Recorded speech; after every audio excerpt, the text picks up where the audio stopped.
when I graduated from college, I moved home. I lived with my parents for I think a year and a half, and at the time we had a Chow Chow dog, and he was big. He was like 90-pound Chow. He was a big dog. Of those dogs. And yeah, great dog. One of my favorites. I loved this. Like this teddy fucking bears. dog. Yeah, and he was like he loved our family. He didn't really like anybody else, but he loved our family.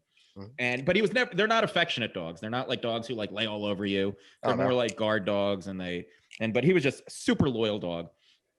And he would always sit out of wherever we were. He would always sit on the outskirts, like as though he was guarding us. He would never, like when we were watching TV at night or anything, never come sit with us.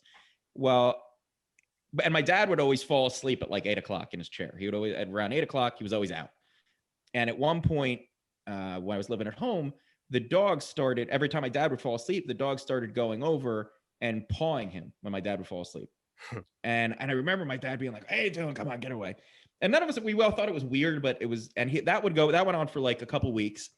And then the dog started trying to get up in the chair with him. This is a big dog. And he would paw him a couple times. And then he would climb up onto him.